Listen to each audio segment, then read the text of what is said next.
What do we have here? So it's very interesting the timeline that we're in, the quote unquote alien agenda timeline. Now, as most of us already know, the United States government very recently released what they are saying are the alien or UFO files, but to a lot of people, it has been very disappointing, with some others just flat out calling it a hoax. A psyop. No matter what you think this may be, it now seems like other countries are joining in and wanting to release their UFO files as well. Did you think that something like Project Bluebeam was just going to involve the United States? Of course not.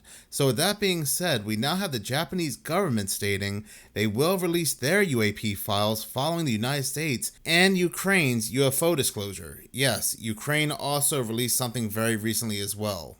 Leaked Ukrainian UFO drone footage witnesses something impossible. May 2025, 800 meters above a war zone, a Ukrainian military drone turns its thermal camera to the sky and catches this object. Now if we look closely, a brilliant white hot core surrounded by 6 sharp glowing spikes, almost like a living star or a chandelier floating in the cold night sky. The object slowly tumbles and rotates as the shaky drone camera tries to keep it centered. You can see the military overlays like Typhoon and the altitude readings and the battery warnings flashing low battery. There is 0 engine glow, 0 exhaust and 0 wings, and it just drifts with purpose through the clouds below. And this wasn't leaked by a random person, it was sent straight to Serhiy, one of Ukrainian's top electronic warfare experts and advisors to the Ministry of Defense. The Typhoon unit is real and their thermal drone feeds are real. That video came from the Interstellar Discussion, and yeah, the Ukraine government said that video was real. Matter of fact, they're going to release more UFO and UAP footage because they want to have more military transparency. What interesting timing. But it does sort of look like a star with an eye in the middle, but it also resembles what the United States released when it comes to this flying object that also sort of resembles a star. So you have people out there saying that there is a connection between these two objects from two different countries, or they may be the same object altogether. Japan's chief cabinet secretary confirmed at a press conference in Tokyo that the government is gathering and analyzing information related to unidentified aerial objects on a daily basis while maintaining coordination with the United States and other countries.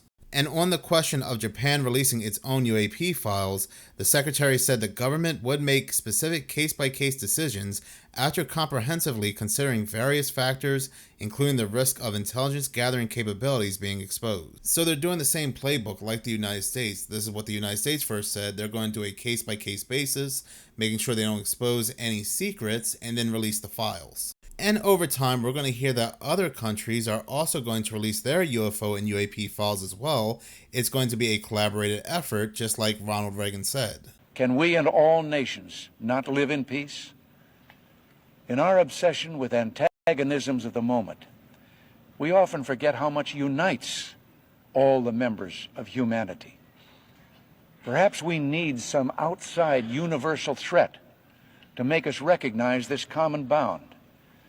I occasionally think how quickly our differences worldwide would vanish if we were facing an alien threat from outside. So it's very obvious what's happening here. This was supposed to happen during Reagan's era, but it was delayed. And now, today, we have all these governments coming together to talk about UFOs and aliens, showing videos and photos, even though what they're showing us is pretty much man-made technology. And I know some people will say, does that mean you don't believe aliens are real? I do think entities are real. I do think cryptids, shadow people, things like that are real, what they're creating under these deep underground military bases. But again, when we have these players on the world stage coming together to present us something, there is without a doubt a much bigger agenda at play here. Especially after all this time, decades, people were told that what they were seeing was just swamp gas, weather balloons, it's just a glitch, bro, things like that. And now that we get closer to the 2030 One World Agenda, which is a real agenda by the World Economic Forum and the United Nations, now they're coming together to unite all the peoples around the world when it comes to alien disclosure. I'm not buying it. And I do personally believe a lot of these missing and deceased scientists have been a part of this agenda as well. Either it's going to come out that they were taken and they're going to reappear talking about their experience, or maybe they're being bumped off working on projects with the government, and to make sure nothing gets out, they're being taken out. You never know. But it seems like there's another scientist that people are trying to connect with these other scientists, and her disappearance was very, very bizarre. Her name is Ingrid Colleen Lane. News and media kept saying that she was just a musician, but it came out and people discovered that she was actually a scientist and also working with quantum computers directly tied to Los Alamos National Laboratory, a laboratory where quite a few of these missing scientists have also worked, and Sandia National Laboratory. This video comes from Decoded Propaganda. But for right now, I want to talk about Ingrid Lane, who's the most recent scientist to be linked to this conspiracy of missing scientists. Because the more I look into this story, the more it just doesn't make sense. For starters, she was one day into a week-long retreat at the Bodhimanda Zen Center, and she just decided the next day after she enrolled in that program that she was going to go out and do hundreds of miles worth of errands, including hiking in Yemes Springs where she ultimately went missing. Yeah, day one of entering the Zen Center, she tells the director she'll be back. She has to go to Albuquerque and Los Alamos, which going back and forth by car would easily be a few hundred miles. Let alone the suspicious careers of her dad and her father-in-law and her husband, her mom was going to look for her with her aunt.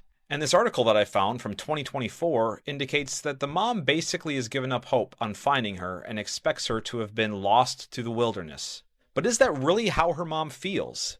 Because Lane's mother, Rebecca Lane, a retired teacher, told the Santa Fe New Mexican newspaper that the Sandoval County Sheriff's Office failed to fully investigate. She said they didn't even do forensics on the car. They really put no effort in, not even a token amount. And in addition, the Sheriff's Office made an official determination within 24 hours of being on the case, indicating there were no signs of foul play. Despite the fact that there were 3 laptops in the car, as well as a burner phone, a rock that had fallen through the windshield, her key is still in the ignition, and she wasn't even in there. And it wasn't just any rock. Take a look at this. Pieces that are just unknown. The rear window of her car was shattered, and an out-of-place rock was in the back seat. She weighs like 120 pounds, so I was like, I don't think she could get that rock through there on her own. So that was weird. That's super weird. And she's not like a violent person. That very large rock shattered her back windshield, and police just written it off as just falling trees. But then I found this, which made it even more curious, because in November of 2025, just several months ago, Rebecca Lane, Ingrid's mother, posted this on the public page looking for Ingrid Lane. And she said that they went to Albuquerque and Yemes for the 2nd year anniversary. Nothing was found. And they're feeling frustrated because Ingrid's still not in the National Missing and Unidentified Persons system. Apparently, the Albuquerque Police Department has jurisdiction over this case, and they've not submitted this case for her to be a missing person because she's on a waiting list. Like, why would you be on a waiting list to be missing? I agree with her mom. That makes no freaking sense whatsoever. By the way, did I mention that her husband works on directed energy weapons software? So let me break this down. We have a highly gifted bioengineer and neuroscientist that's gone missing. The police department is compromised. The sheriff's department is compromised. And we're supposed to believe that this is just a normal missing person scenario? Yeah. What's even more interesting is that her car was found 9,100 feet in elevation because she was going up this mountain. Apparently she broke down, she got out of the car, and she flagged down a pair of hunters. The hunters said that she asked if they could fix her tire. After fixing her tire, they asked her if she needed a ride back to town because apparently her car was messed up. She said, no, I'm still going to keep going up the mountain, which is something strange for her to do alone in her predicament, given the fact her lungs were so bad that doctors said she needed a transplant. She suffered from bronchopulmonary dysplasia since she was a child. Her family said there were times she was even struggling to breathe, and yet she was elevated 9,100 feet and potentially higher, given the fact that she wanted to keep going. The air up there would have been very restricted. So a very odd activity that somebody who's on the verge of needing a lung transplant would do, especially doing it alone. And while some fear the worst, if I'm really honest with myself, I don't know if we're going to find anything. her sister and mom That news clip came out only a couple weeks after she had disappeared, and people found it very unsettling that her husband said he doesn't think anything will be found. Now, I don't know if he knows anything further about Ingrid's disappearance, or he's just accepting the harsh reality that when people go missing under mysterious circumstances, they're just never found again. There are people out there that are like that. But people have focused in on his career. He works for Stellar Science. His employer is an Albuquerque-based Department of Defense contractor whose portfolio includes directed energy weapons, modeling and simulation, high-power microwave systems, laser weapon simulation, and space domain awareness, work performed under contract directly at Kirtland Air Force Base. Kirtland Air Force Base was one of the 2 Air Force bases that the missing General William McCaslin was overseeing, the other being Wright-Patterson. General McCaslin was also overseeing work at Los Alamos National Laboratory, which Ingrid has ties to. I mean, it's possible the husband did nothing to her, but he knows something, given the fact there may be bigger players involved here, bigger agencies that are also connected to the disappearances of these other scientists. I'm extremely worried. Lane, a practicing Buddhist, took off to the Zen Center in Jemez Springs on October 15th. Scuderi says he encouraged her to go. She had been struggling with sleep and her mental health. And Ingrid is fantastic at taking care of others and incredibly generous, but not good at taking care of herself. But on the topic of these missing scientists, quantum computers, and possibly connections to aliens and technology, we should still be talking about 33-year-old Erin Valenti. Let's talk about Erin Valenti. She was 33 years old. She was a heavy hitter in Silicon Valley. She's the kind of person a tech company hires when they need to bridge the gap between today's tech and the future. In 2019, she was found dead in the back of her rental car. The official report says she had a maniac episode. But people in the middle of a breakdown don't stop and erase their phone. She was CEO of a massive tech firm and a master of building the systems that run our digital lives. Her company was called Tinker Ventures. It was helping companies integrate quantum computing. And listen, quantum computers don't just work faster. They work by reaching into parallel probabilities to find answers. Erin started asking these questions outside of the parallel. If a machine is reaching outside our reality to find answers, then what exactly is this place that we're standing in right now? In her final days, she was frantic on her phone with her parents and her husband. She was talking about her business. She was explaining a discovery. She realized that the human brain doesn't make thoughts. It's a receiver. Think of it like a TV set, catching a broadcast. The TV doesn't make the show. It tunes into the signal. Erin saw that what we call the physical world, the ground, the sky, even time itself, it's just a channel that we're currently tuned into. She realized that there was a sample rate to our reality, like a frame rate in a video game, designed to keep us from seeing the edges of a map. Her final phone calls were heavy. She kept repeating these exact words to her mom and her husband. It's all a game. It's a thought experiment. We're in the matrix. When she says matrix, she's describing a closed loop system. She saw things like depth and scarcity are just variables written into the program to keep us running in place. She told her family that she finally found a way to unplug. 5 days later, she was found in the car. And toxicology report was clean. There was no sign of struggle, just a perfectly healthy woman gone. And then there's her phone. It was found factory wiped. How do we get away from the signal? That great video came from Conspiracy Rants. I did a bigger video on Erin Valenti, which I will go ahead and play at the end of this video. But next, I do want to play this video from Nomad's Animals Encounters because I think about this quite often. Do you have any strange, weird memories from when you were a kid that you know it wasn't a dream? You know it was real. You just can't put your finger on it, why it was so different but so vivid, like you remember it so clearly. So for example, this one guy was talking about when he was little, he used to see Big Bird in his closet, and Big Bird would ask him if he wanted chapstick because it would make him feel better. Now this might sound strange and weird and quirky, but this guy swore on his life this really happened and it wasn't a dream and it happened multiple times. This is what could be called a screen memory. It's when your brain sees something so traumatic, so scary, so unexplainable that naturally, it's a natural occurring phenomenon, that it replaces it with a memory that it can accept.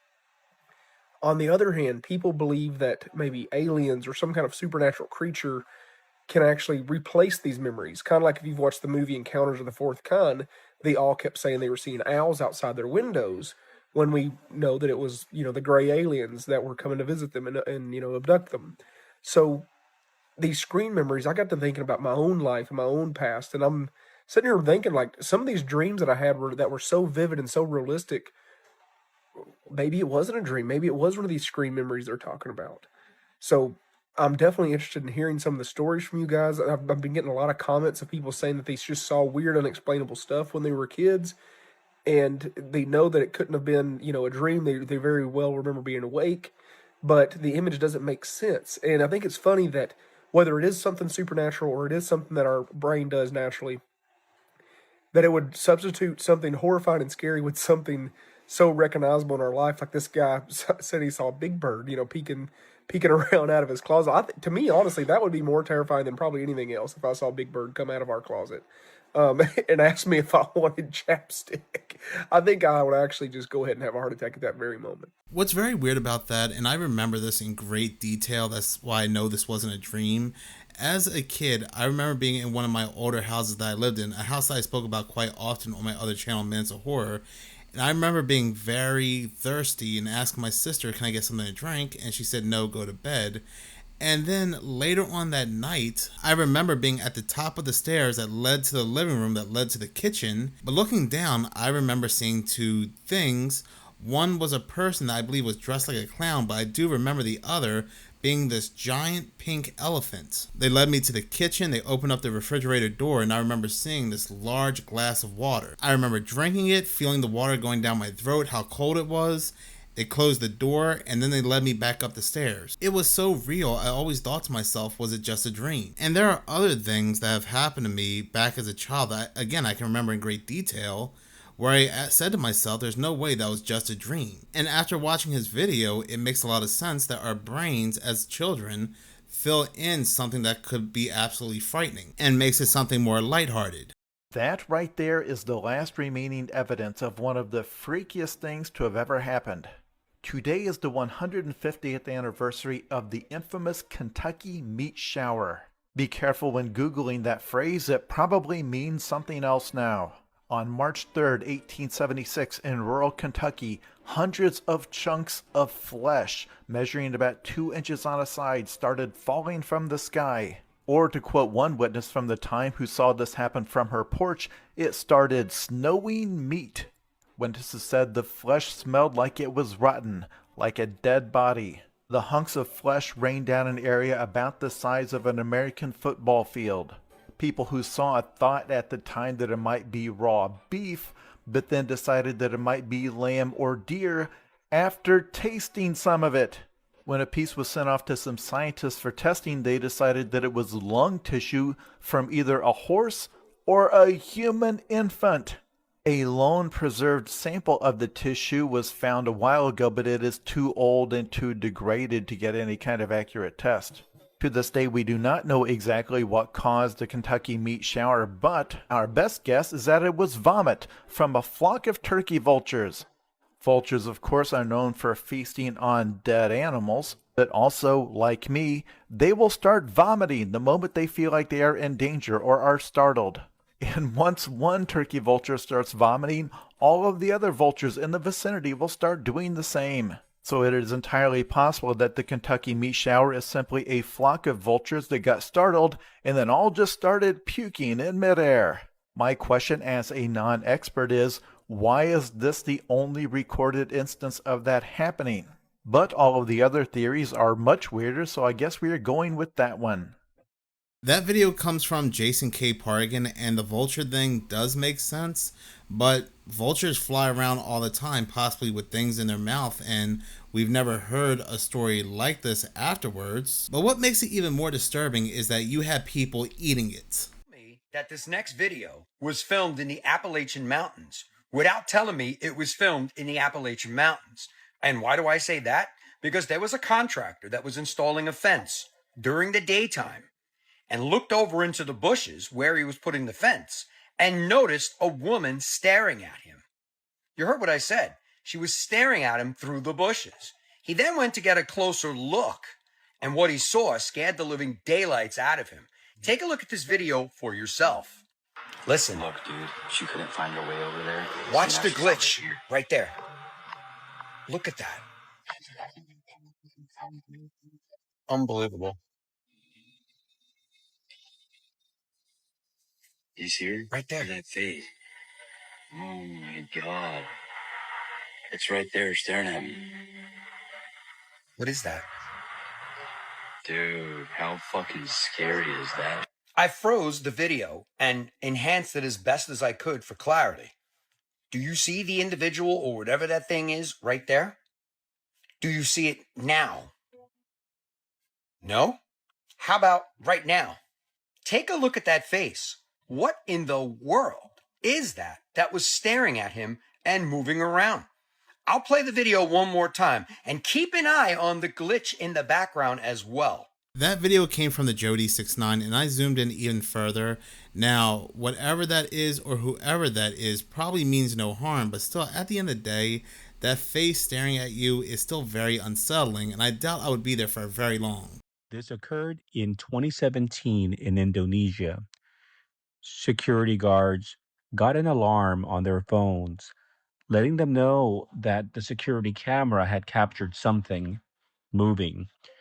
They saw that the door was open and it shouldn't be, but they also saw a face or a head of someone looking at them.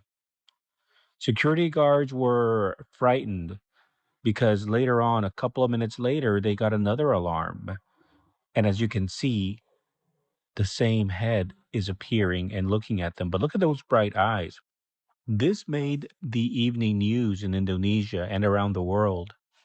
When security guards were interviewed, they didn't know what it was, but also they refused to go in that building by themselves. At least two have to go at the same time. So what do you guys think? Is this a genuine ghost, or was it just an intruder hiding from them? I saw this video off Matrika's channel, and this face, this ghost that was captured, eerily reminds me of the supposed ghost that was captured inside the Amityville house. It wasn't called the storm of the century for nothing. The blizzard of '93 stretched all the way from Canada down to Cuba and affected 26 states at once, which was almost unheard of for its time. As if a blizzard isn't scary enough, there were also 11 surprise tornadoes that had spawned in the midst of the snowfall, and winds were as powerful as a Category 3 hurricane. The worst parts of it were throughout the Appalachian Mountains, where residents there were completely cut off from the rest of the world.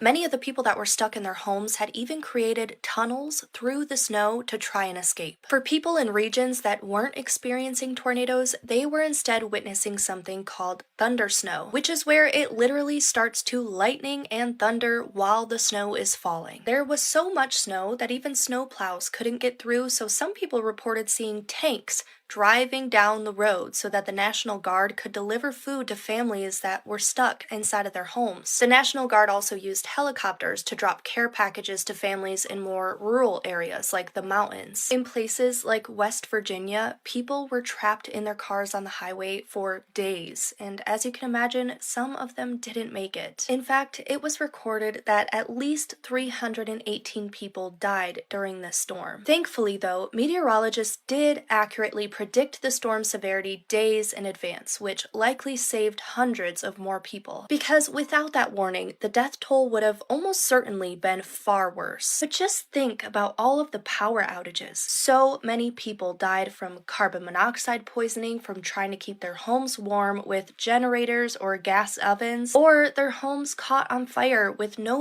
fire department to help them stop it. Also think about the medical needs or the babies being born at home. I mean, some of the houses in the worst places impacted were completely covered. They had disappeared in the snow. It seems impossible, but the caretaker at a lodge in the Smoky Mountains was trapped by 63 inches worth of snow. So he said that he had to walk across the rooftops of the buildings. The extreme snowfall wasn't it. Like I said, this spread from Canada down to Cuba. In the Gulf of Mexico, ships and freighters were sinking left and right. One of them was a 200-foot freighter that sank 70 miles off the coast of Fort Myers, Florida. 7 of the crew members on that ship died when a Coast Guard helicopter trying to save them was forced to go back to base due to low fuel levels after already rescuing 3 of their crew members. All in all, the Coast Guard rescued 235 people from over 100 boats across the Gulf of Mexico during one of the most powerful storms ever recorded.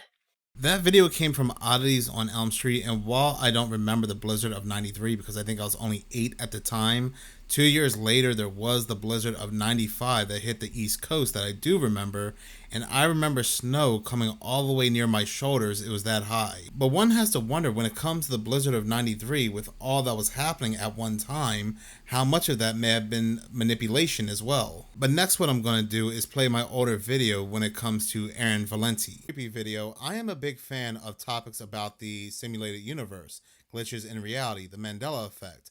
Now, while I know that this is not everybody's cup of tea and I'm not here whether to prove it's real or it's fake, I am just very interested in the discussion. Last night I was laying in bed not bothering anybody, just browsing Reddit, when I came across an older news story. Many of you may be familiar with this news story. It has to do with 33-year-old Erin Valenti. I was so lost in my thoughts about this story last night that I even made a post on the conspiracy side of Reddit asking, what do you believe happened here?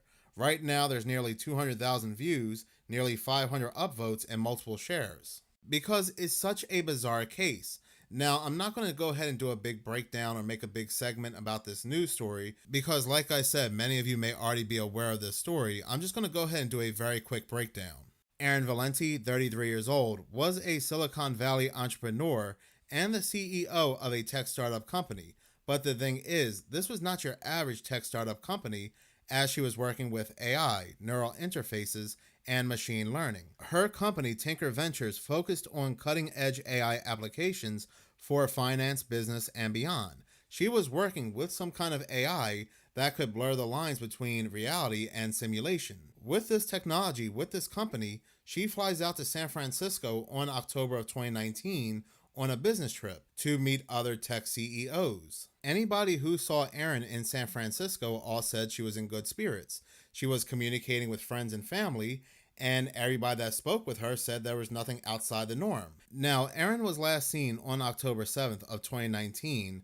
Her last known communication came via a phone call with her mother. During that call, Erin seemed to be disoriented and speaking in a manner that raised concern. As Erin was talking to her mother on the phone, she was driving back to the airport so she could fly back home.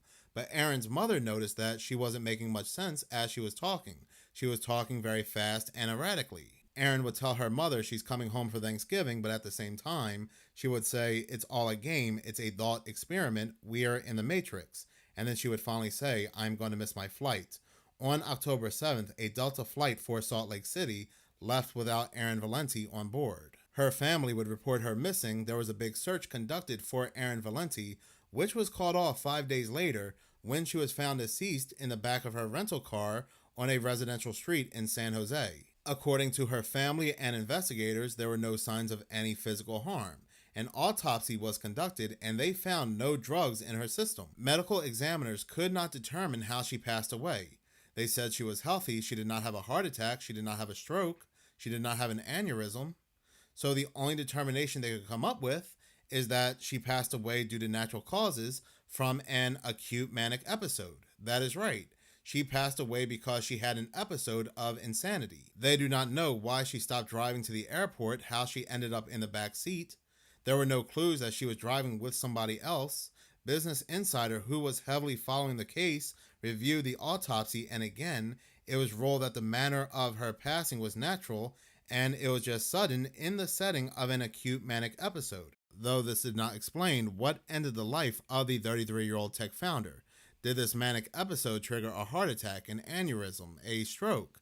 Again, no. That was that. That was the final determination. Now, during this 3-day business trip designed for leaders in the tech field, she did call her mother and tell her that she was excited, she found something, and that she was starting something new. Was this something new, some sort of new technology, something to do with AI? Was she experimenting with something? Because this would go hand in hand with her final phone call to her mother, where she told her this is a thought experiment. It's all a game. We're in the Matrix. Working with this new experiment or technology, did she uncover some kind of terrifying truth or some kind of terrifying secret that caused her to lose her mind? But still, the question happens to be, how did she really pass away? Because not many people buy the fact that she just passed away from an acute manic episode, and that was that.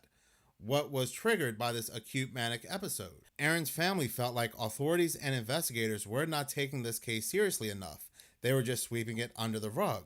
Authorities said that in their review of Erin's medical records, that during her final manic episode when she was talking to her mother on the phone, this was brought on by an emerging psychiatric disorder that Erin was not aware of. But her family, they are still not buying this explanation. They are saying that her final phone call was completely out of character. Due to the mysteriousness surrounding this case and how there are not many answers, and it feels like this was swept under the rug, many people feel like Erin stumbled upon something that she should not have.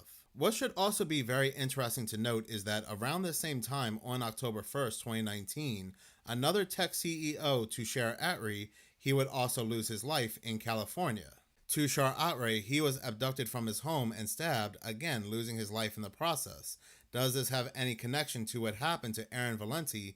We really don't know because, again, there are not many details. Valenti said that we live in a simulation, it's all a game, and she passed away. I do not know if we live in a simulation or within the Matrix, but this next creepy video comes from Shawnee on TikTok, who talks about her own experience with a possible glitch. Just listen. A glitch in the Matrix story. So just listen while I pack eggs because it's insane and it happened today. So I bought a house in the middle of nowhere. There's nothing around me. This is relevant. So I leave today to run to the grocery store real fast to get something for dinner. And I pull out of my driveway. I go to the end of the road.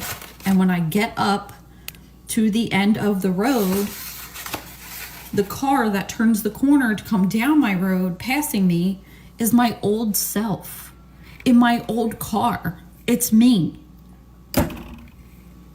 What is that?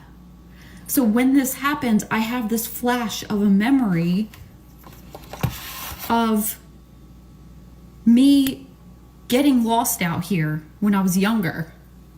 I didn't know where I was, and at the time, cell phones didn't have GPS on them. I never had GPS in a car. And I was lost out here. And I drove down this road. Like, what? And this is the middle of the day. I'm not tired. This wasn't a hallucination or like some strong memory that happened. And I was just like, it became real. No, this happened. It was a glitch that it's just so insane. I don't know what that was about. It freaked me out. I saw myself. It was me in my old car.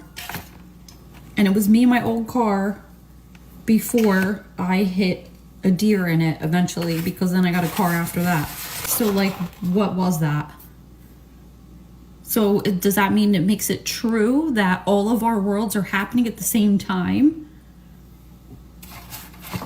Like, what does that mean? I'm so confused. I'm packing eggs. I have people coming to get eggs from me, and I'm just contemplating of what happened. It's absolutely insane. Like, I've been off for a few days. I've gotten good sleep. It has nothing to do with anything like that. This happened, and it's absolutely crazy. So I don't know if you guys had similar things happen to you, but this is absolutely crazy. I do often wonder if the past, the present, and the future all exist at one time, along with alternate realities. Glitches occur when these alternate realities, different realities and different points of time, cross paths with one another. This could also possibly explain things like ghosts. These ghosts we are thinking are spirits might be people of another time or another reality that cross paths with ours. There is also a theory that photos and mirrors can also show us an alternate reality as well. Back in 2016, when Mike Pence was still Trump's VP, there were multiple news articles that came out that were titled, "Notice Anything Missing? Vampire photo with Trump's VP Pence goes viral." They are talking about this photo right here because, for one, in the mirror you cannot see Mike Pence's daughter, who is sitting next to him. But that's not just it. There are also a couple other oddities in this photo. It is always possible that Mike Pence is completely blocking out his daughter. Yes, that's always possible.